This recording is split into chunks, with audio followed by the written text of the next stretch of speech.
नमस्कार दोस्तों, आपका प्राइम माइंडसेट यूट्यूब चैनल पे स्वागत है। कल हमने IQ classification table by Lewis Terman पढ़ी थी और आज हम the Binet Simon scale test और भी जो स्टैनफोर्ड बिनेट इंटेलिजेंस टेस्ट आगे और भी टेस्ट हैं जो आज हम कवर करेंगे आपकी अपनी इस वीडियो के अंदर, तो बने रहे। और भाई 15 से 20 दिन के अंदर आपका एक कंप्लीट सिलेबस करा दिया जाएगा। उसके बाद क्वेश्चन आंसर्स। मैं आपको एक ही बात कहता हूँ, आपको अच्छी नहीं लगती तो देखो मत, यदि लग रही है ना तो देखो भी, अपने दोस्तों के पास भी शेयर करो और सब्सक्राइब कर लो भाई, क्योंकि अगली वीडियो का नोटिफिकेशन आप तक पहुंचता रहे। मान लो किसी दिन नहीं भी डले वीडियो तो अगले दिन आपके पास नोटिफिकेशन आ जाए, ठीक है। तो शुरुआत करते हैं भाई। 1 मिनट, कहाँ तक चले गए थे हम?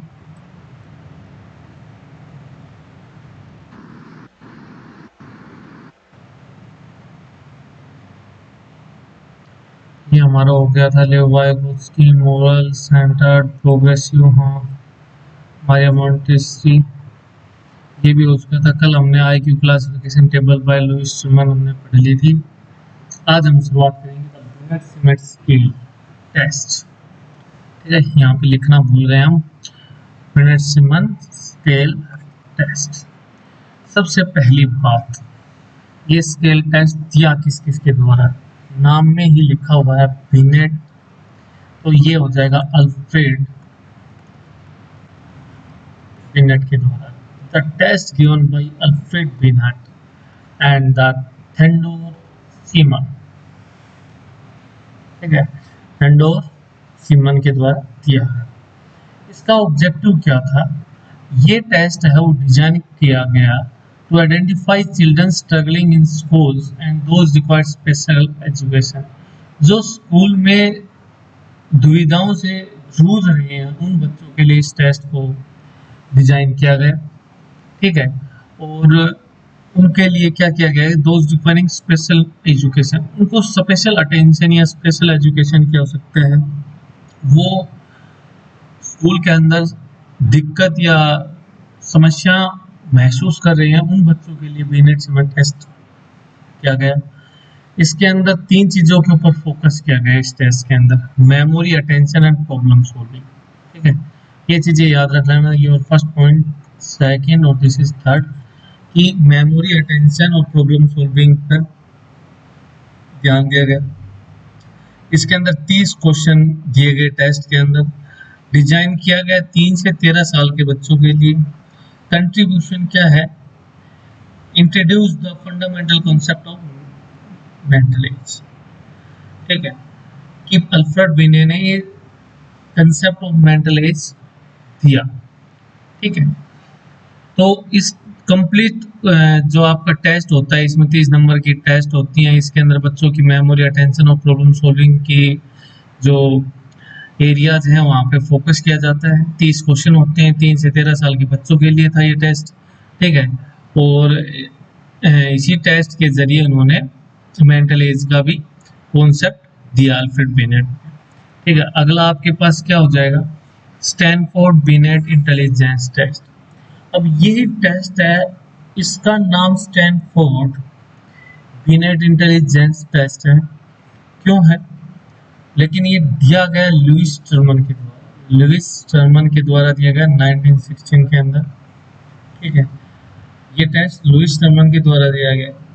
इन्होंने इसका नाम स्टैनफोर्ड बिनेट इंटेलिजेंस टेस्ट इसलिए रखा क्योंकि जो स्टैनफोर्ड बिनेट इंटेलिजेंस टेस्ट है, जो लुइस टर्मन है, इन्होंने अल्फ्रेड बिनेट का मेंटल एज का कंसेप्ट है ना, जो मेंटल एज का जो कंसेप्ट था उसका यूज करके आईक्यू का फॉर्मूला दिया, इंटेलिजेंट क्वेश्चन का फॉर्मूला दिया, जो आपने कल पढ़ा, mental age upon chronological age into में 100, ठीक है। इसलिए इसने भाई उनके कॉन्सेप्ट का यूज किया, इसलिए उन्होंने बीनेट ही नाम रहने दिया, बीनेट इंटेलिजेंस स्केल टेस्ट। ठीक है, स्टैनफोर्ड इसलिए लगाया क्योंकि ये आईक्यू का फॉर्मूला है, ये उन्होंने स्टैनफोर्ड यूनिवर्सिटी के अंदर किया। क्योंकि देखो conducted at Stanford university leading to the name Stanford Binet test. ठीक है, और इसलिए उन्होंने स्टैनफोर्ड बिनेट टेस्ट ही नाम रख दिया। The IQ formula that Terman utilize Binet mental age concept, उन्होंने यूटिलाइज किया जो बिनेट है उसके मेंटल एज के कॉन्सेप्ट को to develop the standardize IQ formula. IQ formula बनाने के लिए उन्होंने बिनेट के मेंटल एज के कंसेप्ट को यूज किया। ये चीजें मैंने आपको पहले बता दी थी। The this made the measurement of intelligence comparable across different age group. तो इस टेस्ट ने क्या कर दिया, इंटेलिजेंस को कंपेरेबल कर दिया कि भाई कौन ज्यादा इंटेलिजेंट है, कौन कम। पहले किसी की बुद्धि का मापन आप कैसे कर सकते है, कोई आपके पास कोई मशीन या कुछ ऐसी चीज है जिससे आप माप सकते हो, नहीं माप सकते। तो ये कह रहा है कि जो उन्होंने आईक्यू टेस्ट दिया उसके बाद इंटेलिजेंस कंपेरेबल हो गई, कि मतलब आप उसको माप सकते हो कि किस में ज्यादा है किस में कम है। अब एक चलो वो लंबी हो जाएगी बातें, आगे देखते हैं। Wechsler adult intelligence scale test. अब ये आपके पास डेविड वेसलर ने दिया। ठीक है, इन्होंने टारगेट किसको किया, अडोलोसेंट और अडल्ट्स को टारगेट किया। इन्होंने specially design for the adolescent and the adults, adults के लिए डिजाइन किया। Not internet for the young childrens, ये छोटे बच्चों के लिए नहीं है, पहली बात तो ये है। ठीक है, Wechsler approach focused on verbal performance, उन्होंने वर्बल मतलब मौखिक जो परफॉर्मेंस है उसके ऊपर फोकस किया। This scale the scale primarily contain questions, ये जो आपके पास जो टेस्ट था ये केवल क्वेश्चंस कंटेन करता है रादर देन फिजिकल टास्क, और फिजिकल टास्क नहीं है इसके अंदर, केवल क्वेश्चंस दिए गए हैं। और ये अडल्ट्स और एडोलेसेंट्स के लिए, बच्चों के लिए नहीं है। इन्होंने इस अप्रोच के अंदर उन्होंने वर्बल और परफॉर्मेंस मैट्रिक्स के ऊपर क्या किया है, फोकस किया है। उसके बाद आपका आ जाता है भाई समरी ऑफ की फिगर इंटेलिजेंट। भाई ये अभी तक आपने जो पढ़ा है उसी के बारे में है। हम आपसे पूछ लो इंटेलिजेंस इंटेलिजेंस शब्द पढ़ रहे हो आपका, ये इंटेलिजेंस शब्द दिया किसने। तो ये पहली बात कल आपको बताया था, नाम याद रखने, फ्रैंकिस गाल्टन, गाल्टन ने दिया, फ्रैंकिस गाल्टन ने दिया।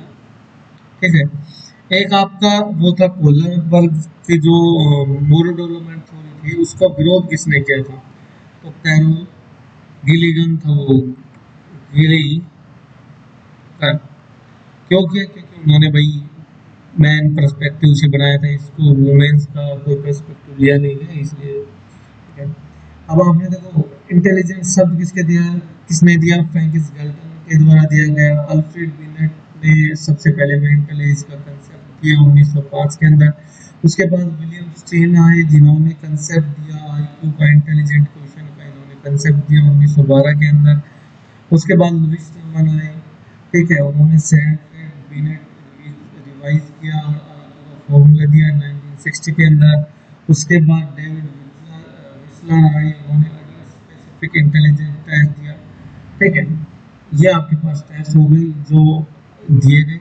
उससे आगे आप देखोगे अर्ली फैक्टर थ्योरी। अब देखो फैक्टर थ्योरी है वो देखना कि आपके पास देखो तो वन फैक्टर थ्योरी है। ठीक है, वन फैक्टर थ्योरी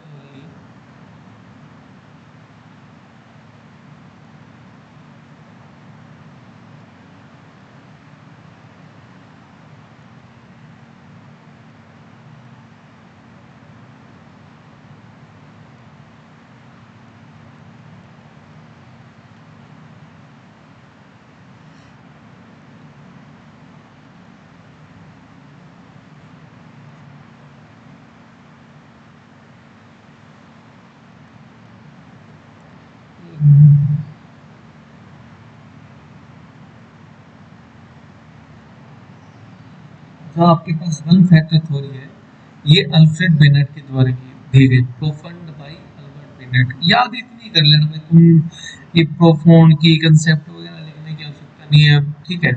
सिर्फ इतना याद कर लेना, वन फैक्टर थ्योरी किसने दी? अल्फ्रेड बेनेट ने दी, ठीक है।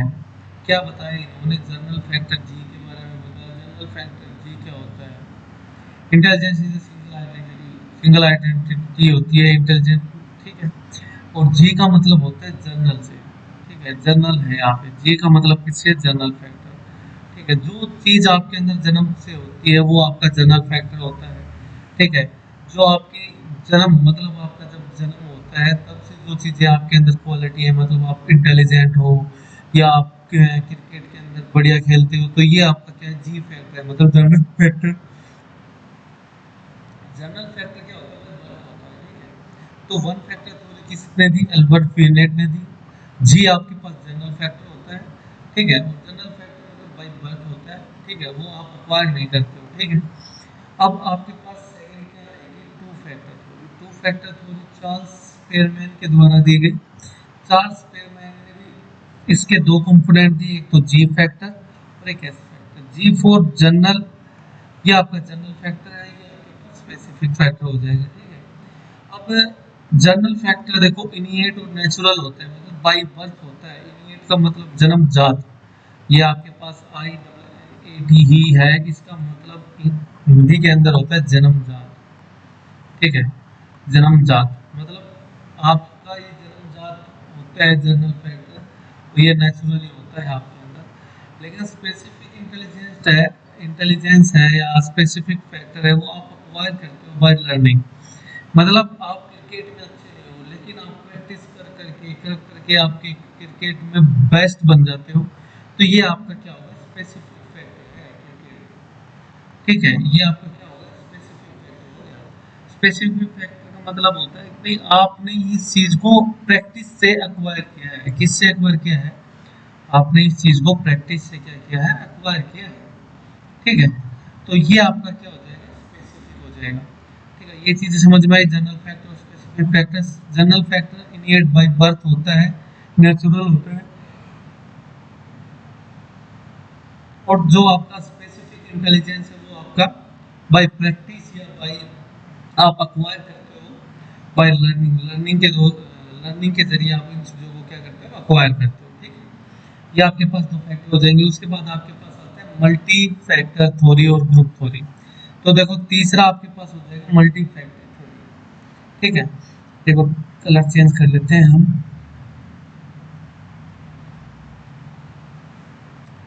आपके पास मल्टी फैक्टर थ्योरी है, इसको हम क्या कहते हैं? अनार्किक और एटमोस्टिक थ्योरी। ये चीजें याद रख लेना, अनार्किक थ्योरी और एटमिस्टिक थ्योरी, एटमिस्टिक थ्योरी, ठीक है। इसको याद कर लेना। थर्नडाइक के द्वारा दी गई, एडवर्ड थर्नडाइक, ठीक है। अब one factor theory Albert Bennett, दूसरी आपकी चार्ल्स स्पेरमैन के द्वारा दी गई to factor theory. Multi factor theory आपकी थर्नडाइक के द्वारा दी गई, इसको अनार्किक थ्योरी, एटमोस्टिक थ्योरी भी कहते हो, ठीक है। इसके अंदर क्या होता है कि आपका intelligence is made of independent factors. जो आपकी इंटेलिजेंस होती है, आपकी बुद्धिता होती है, वो इंडिपेंडेंट फैक्टर्स से बनी होती है, ठीक है। कौन कौन से हो जाएंगे भाई? एक तो आपके पास सोशल, कॉन्क्रीट और एब्स्ट्रैक्ट इंटेलिजेंस, ठीक है। ये आपके पास तीन हो जाएंगे, एक तो एब्स्ट्रैक्ट, सोशल और थर्ड आपके पास कॉन्क्रीट हो जाएगा। उसके बाद ग्रुप फैक्टर थ्योरी 1930 में दी गई, लुइस लियोन सस्टेन के द्वारा। लुइस लियोन सस्टेन के द्वारा दी गई, ठीक है। इन्होंने क्या बताया कि इन्होंने intelligence cluster of abilities, cluster of abilities, ठीक है। ये चीज याद करने की, आपको ये चीज याद करनी पड़ेगी कि इंटेलिजेंस को इन्होंने क्या बोला? क्लस्टर ऑफ एबिलिटीज, ठीक है। बाद में इन्होंने 7 प्राइमरी मेंटल एबिलिटीज दी, वो इस प्रकार है। देखो पहली इन्होंने मेंटल एबिलिटीज दी वर्बल कॉम्प्रिहेंशन की, ठीक है, मतलब understanding words meaning, verbal comprehension का मतलब क्या होता है कि अंडरस्टैंडिंग द वर्ड्स के मीनिंग को समझना। तो आपके पास पहली क्या हो जाएगी mental ability, primary mental abilities क्या हो जाएगी वर्बल कॉम्प्रिहेंशन। दूसरा क्या हो जाएगा न्यूमेरिकल एबिलिटी, मतलब speed and accuracy in arithmetic. ठीक है, अब न्यूमेरिकल की एबिलिटी है, नंबर्स की आपके पास एबिलिटी है, तो आपकी speed and accuracy in arithmetic उसके ऊपर डिपेंड हो जाएगी। तीसरी इसमें क्या थी स्पेटियल एबिलिटी, मतलब visualising the geometric, geometric figures का मतलब होता है ट्रायंगल, रेक्टेंगल। ठीक है, आपके पास क्यूब हो गया। ठीक है, आप उनको विजुअलाइज मतलब उनका क्या बोल सकते हो विजुअलाइजिंग कल्पना करना किस प्रकार कर सकते हो। उसके बाद आपकी क्या हो जाएगी पर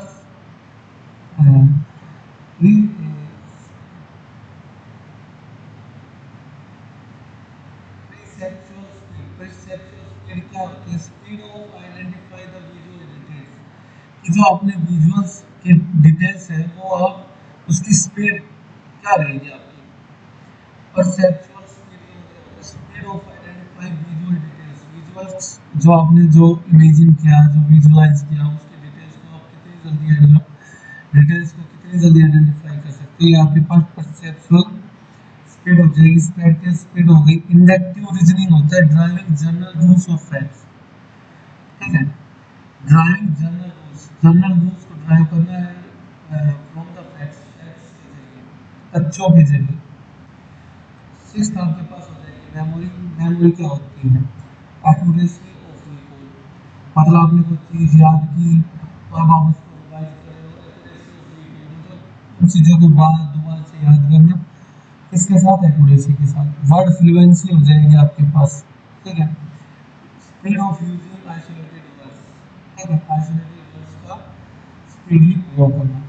ठीक है, तो आपके पास देखो इसने क्या कहा आपका लियोन लियोस थर्स्टन ने दी group factor theory, cluster of abilities दी और 7 प्राइमरी मेंटल एबिलिटीज, मतलब वर्बल हो गया उसके पास, वर्बल कॉम्प्रिहेंशन हो गया, न्यूमेरिकल एबिलिटी हो गई, स्पेटियल एबिलिटी हो गई, उसके बाद परसेप्चुअल स्पीड हो गई, इंडक्टिव रीजनिंग हो गई आपके पास, मेमोरी हो गई और वर्ड फ्लुएंसी हो गई।